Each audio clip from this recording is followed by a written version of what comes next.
nggak sengaja. Kawan satu kampus, ya, dulu di Jombang, tinggal di Tangerang, ketemunya di Palembang. Lah, lancar barokah, sehat walafiat. Dia jadi dokter, bukan dokter, dosen, saya petualang. Tapi insya Allah sebentar lagi nyusul. Amin. Jadi dokter juga insya Allah. Ini pada nyobain mie Bangladesh di Palembang. Katanya mie Bangladesh.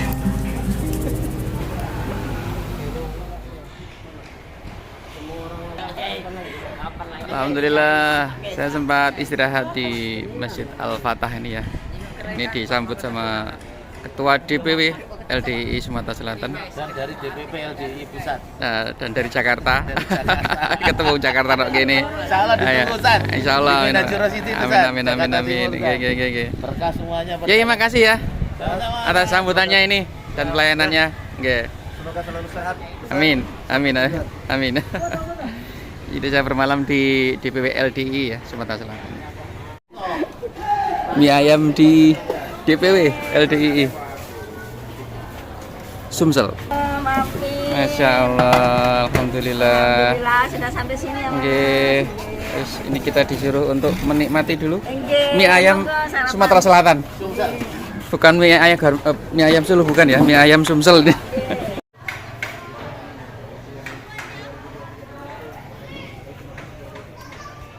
Jam 12 sampai 10 kilo.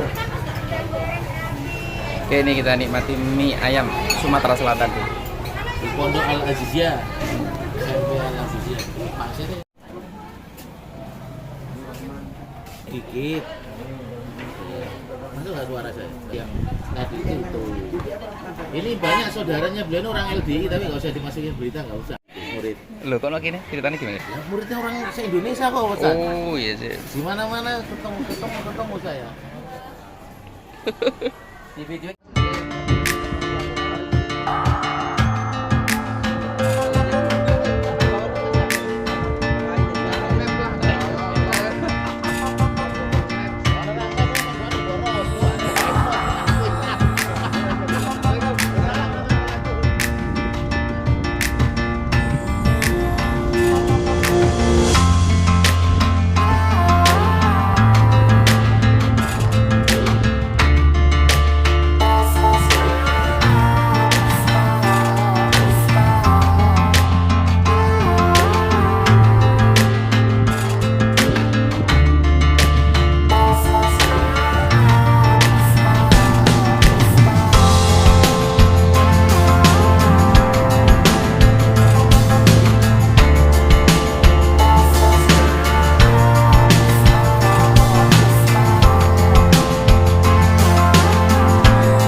Alhamdulillah, oke sobat, kita tinggalkan ini Masjid DPW LDII Sumatera Selatan.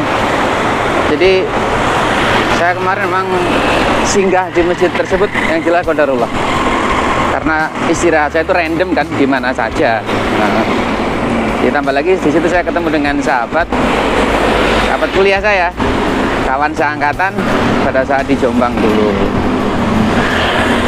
Oke sobat, saya ingin menjelaskan kepada sobat tentang ternyata memang tentang fitnah ya, atau berita hoax. Katanya kalau orang yang di luar LDII umpama sholat di masjid LDII itu nanti tempat bekas sholatnya akan dipel. Jadi saya mendengar cerita ini, berita hoax ini memang sudah lama ya, sejak SMP tahun 90-an dulu sudah mendengar berita ini. Di kecamatan saya tempat tinggal pun ada pondok LDII yang cukup besar. Saya dulu sempat senang sebenarnya. Senangnya apa? Melihat para perempuannya itu pakai jilbab yang besar-besar. Dulu itu senang saya seperti itu. Dan para lakinya ada yang memelihara jenggot. Saya nggak tahu, senang aja dulu kalau melihat perempuan pakai jilbab besar dan laki-laki jenggot itu dulu ya. Maka berita tentang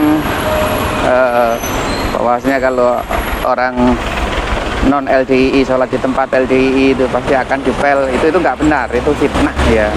Karena kawan-kawan saya, sahabat-sahabat saya, saudara saya yang dari LDII juga banyak, bahkan saudara saya pun juga ada yang di LDII. Saya juga sering sholat di masjidnya saudara saya itu di Malang juga di Jombang ada, dan mereka nggak pernah mempermasalahkan ketika saya sholat, artinya biasa-biasa saja ya. Makanya ternyata saya pikir isu itu hanya pada saat saya dulu kecil ya, tapi ternyata isu tentang Masjid Istiqlal itu berlaku sampai sekarang. Allahu Akbar. Bahkan di Sumatera ini itu beritanya luar biasa. Artinya itu tadi, orang di luar LDII kok kemudian sholat di masjidnya orang LDII pasti akan dipel. Ya tentunya berita ini harus kita tabayun lagi ya, kita jelaskan kembali. Artinya kita cari tahu bener nggak sih berita itu, sehingga ini menyebabkan saudara kita di LDII kadang dikucilkan ya. Kalau mereka sholat di tempat yang lain ya dipandang sebelah mata, sehingga mereka membangun masjid ya tidak lain dan tidak bukan, tujuannya adalah untuk mendekatkan diri kepada Allah. Intinya sobat sekalian, siapapun yang mengucapkan kalimat la ilaha illallah Muhammadur Rasulullah itu saudara ya. Apalagi kiblatnya sama, nabinya sama, hajinya pun juga ke tempat yang sama, ya ini ke Mekah Al-Mukarramah. Hajinya juga pada saat wukuf di Arafah, itu saudara. Tapi inilah fitnah akhir zaman sobat sekalian ya. Ketika satu organisasi tidak senang dengan organisasi yang lain, atau jamaah Islam yang satu yang nggak senang, mereka membuat berita-berita yang miring. Oke, intinya saya semalam istirahat di masjid DPW LDII Sumatera Selatan, disambut dengan baik, dimuliakan dengan baik, bahkan Masya Allah ya, saya dilayani dengan baik. Sebenarnya udah lama ya saya sudah tahu akan hal ini, bahwa nggak ada masalah. Maka pandangan-pandangan bahwasanya orang yang pakai celana cingkrang itu kemudian dicap Wahabi, orang yang memanjangkan jenggot dicap Wahabi, orang yang pakai jilbab besar dicap Wahabi, sesungguhnya itu adalah pemikiran-pemikiran yang sempit, yang pergaulannya kurang luas sobat sekalian. Jadi ibarat kata dalam tempurung, meneret ini paling hebat. Padahal cobalah sekali-kali untuk melihat ke dunia luar atau luar kampung lah. Ada begitu banyak pemahaman Islam yang kata Rasulullah itu, umat Islam akhir zaman nanti akan memahami Islam itu seperti orang buta memegang gajah. Ada yang megang ekornya, kakinya, lalainya, belalainya, hidungnya, sehingga tafsirnya macam-macam. Maka intinya siapapun yang mengucapkan la ilaha illallah Muhammadur Rasulullah itu saudara. Sobat kan belum melihat ini bagaimana Islam di luar negeri saya, di luar negeri sana kan. Bagaimana Islam di Thailand, di Bangladesh, Pakistan, di Iran, di Timur Tengah. Wah, macam-macam perbedaannya.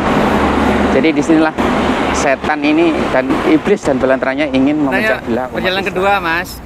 Jadi karena kemarin kan belum ke Aqsa, sekarang maunya ke Aqsa. Oh iya.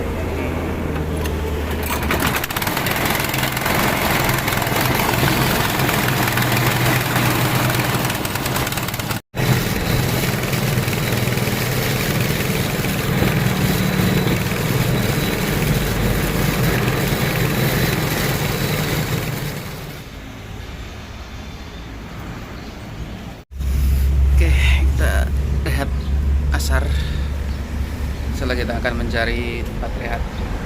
Ini sudah keluar kota Palembang. Alhamdulillah sahabat sekalian, kita sudah berada di Kabupaten Banyuasin. Jadi sudah keluar dari Palembang.